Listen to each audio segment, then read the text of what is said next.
Okay, so Nay, this is what we doing today. Yes, honey child, this is what we doing because I just wanted to talk about right quick this who the F did I get married, girl? Oh my God, she wore me out. All right. So I'm on episode 22. Let me break it down before we get into it, okay?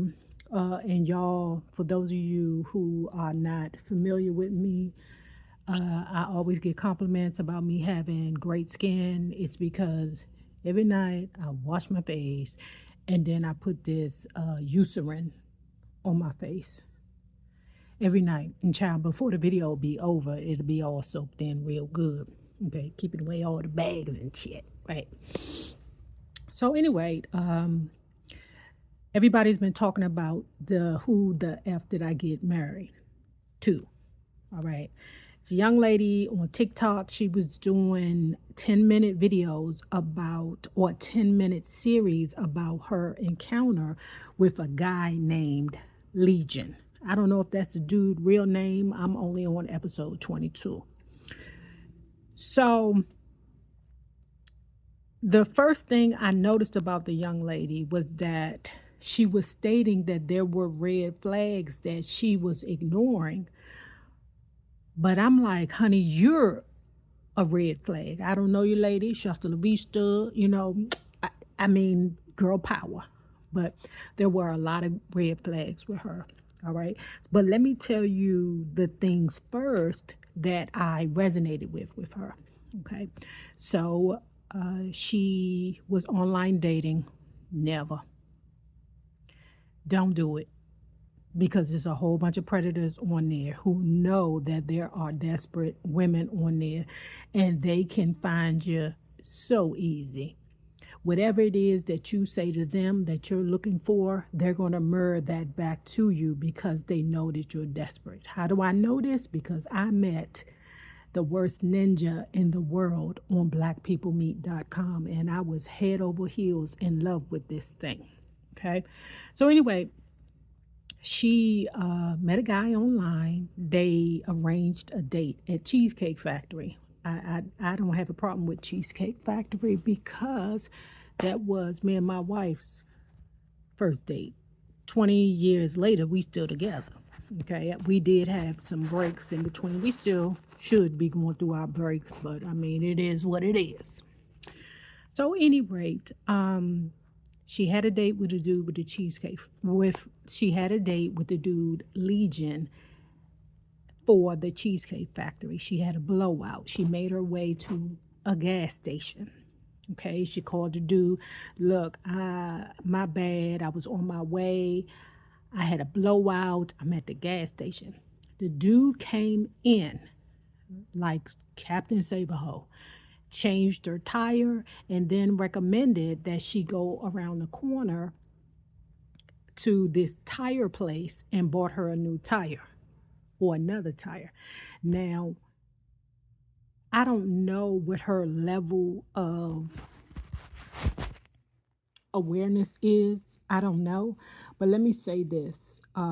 He could have took her around the corner to a used tire place and spent $20 on a tire.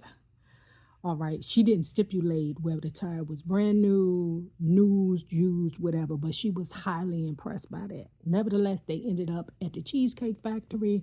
They talked before they had the dinner and they talked a long while in his car after the dinner.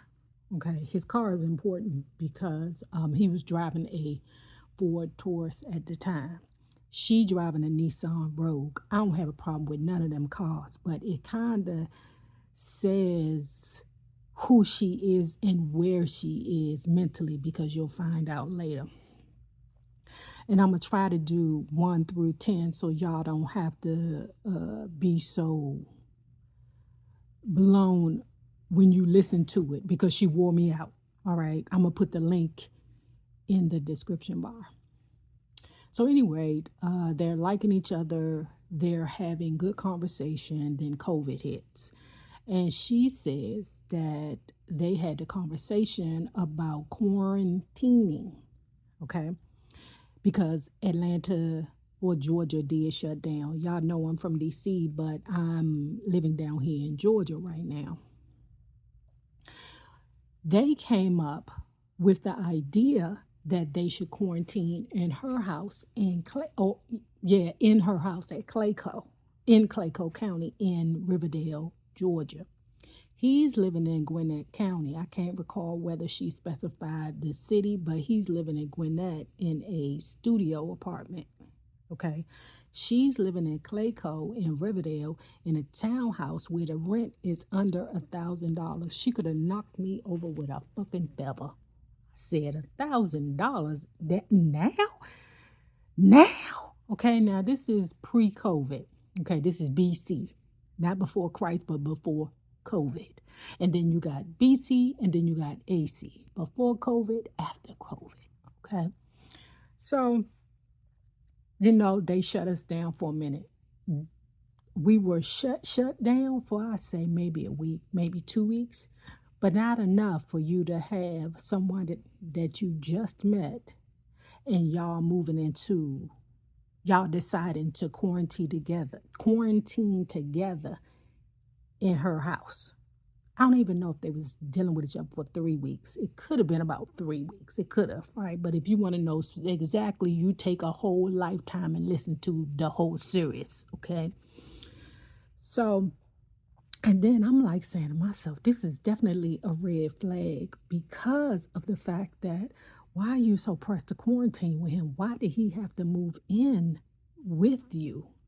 I don't get that because it's not like he couldn't get off work and come to your house or you go to his house. It wasn't like that down here in Georgia. It wasn't like the quarantine police was going to be like, hey, where you going? You must go home. Show me your license so that you don't go to bitch house and get some vagina. None of that. That was not the case down here in Georgia, but it's just a red flag for her. Now, she was quick to point out his red flags that she ignored, but she wasn't really stating the red flags that she had. And she would say here and there, I know it's going to make me look bad, blah, blah, blah. And I'm like, baby, it's more than you looking bad. You got some red flags that you need to pay attention to, okay? Number one of her red flags. Well, the first one is, why you so pressed to have this dude come stay with you? Okay. The second red flag is she keeps saying she does not want to live in Riverdale or raise a family because child, they a month in and already talking about getting married and raising a family. Okay. But she does not want to raise a family in Riverdale. He mentions to her that he's fitting to leave where he is and move to Sandy Springs or Alpharetta or some other city that starts with a B. Okay. And these are areas where I would say the medium income could be probably 300, 400, 500,000, the family household income. Okay. And East Cobb, you're going to $1 million plus, right? So I think the second red flag, the first red flag being why you so pressed to have him to move in your house during quarantine when for real, y'all could have got up and y'all could have talked on that phone. It'd have been okay. Y'all don't have to see each other every day, girl. It's okay. Okay. And the second one is she was like, I'm trying to get out of Clayco. And he's trying to move to, what is this? Cobb. Okay. That's where I'm living at now, Cobb. And it's Alpharetta in Cobb. I think all them areas is in Cobb. But anyway, she like, oh, he must got some money. She ain't saying this, but you could tell her eye twitching or her booty is splashing because he's saying that he fitting to move to these areas. Oh, he must got some money if he living there. Nonetheless, right now, they in Clayco County, right? So because they are in a place, where we at? Okay, now, because they're in a place where they want to move together, she tells him, I want to live in, I think she says, Marietta or Smyrna, okay? But you are living in Clayco now. So I'm like, why are you so like are you choosing these areas? She already said she liked Cobb. Okay, everybody wants to move to Cobb, right? But like it's like you putting it out there to him like he is your furry godfather, like make it happen for me, please. Okay. Or can you make this happen for me? Child, they searching all over the place, all over Cobb, and he finds them a place in Douglasville. At first, she wasn't happy with it, but then when she saw the house, honey child, when she saw the house in Douglasville, remember this is COVID, they're doing virtual tours of the house. This girl, red flag number 3, she don't even understand the fact that why would you be eager to get in a house that you ain't stepped foot in yet? Okay, piggybacking off of uh, number 3, right? Red flag number 3. She sees a offer letter, not an offer letter, but a letter from the bank stating that he can buy a $750,000 house. Us people who own property, we know goddamn well that letter don't mean Nathan. Nothing. The bank will tell you that you can get $1 million house and you ain't bring home no more than $35,000 a year in the past 3 years. Okay, it's not until you sit down in front of the man, with the money man, who tell you, oh no, I don't care what that letter say. You only going to get a house worth $125,000. Okay. But in her mind, she counting his pockets. She like, ooh, 750,000. Oh, I know I can get my dream house. This fucking girl was disenchanted at the fact that she got the house or that they found a nice house in Douglasville. Because remember, she did not want to live in Douglasville. She wanted to live in Cobb. Okay. So she had a virtual tour, and she said her boyfriend told her, or her dude Legion told her, that the house was under contract with him, that they put the earnest deposit down and the house was under contract. When she looked it up online, the house was on under contract, but not with her boyfriend. Okay. Now, this is another red flag. Number 4. Why the fuck would you go move in with a dude and your name ain't even on a lease? Or not the lease, but the mortgage. Why would you do this? What kind of Cinderella story do you think this is, where he just say, oh, this is your beautiful house? Baby, it ain't your house if your name ain't on a deed, on a mortgage, and nothing. Why are you okay with moving in with a man in a 700, because I think she said the house was 600,000. Why are you okay with moving in with a man in a $600,000 house and your dumb ass don't know that your name should be on there somehow? When y'all living in Clayco, you have control. You can put him the fuck out. But if you find out who this man really is, because they ain't even 3 months in yet, when you found out who this man really is, if you find out who this man really is, you got to leave the house. So you done gave up your entire life in this rented house in Clayco to follow some fantasy that this Negro then sold you, that you bought. That's why I say she was wearing me the fuck out. She was wearing me out. It was so many red flags on her that I was just so, I had to take a break. All right. Then, honey child, she was wearing me the fuck out. Okay. Then she got pregnant. I think they maybe 2.5, 3 months. Why did this lady get pregnant? And she kept saying, I don't want to raise my baby in Clayco.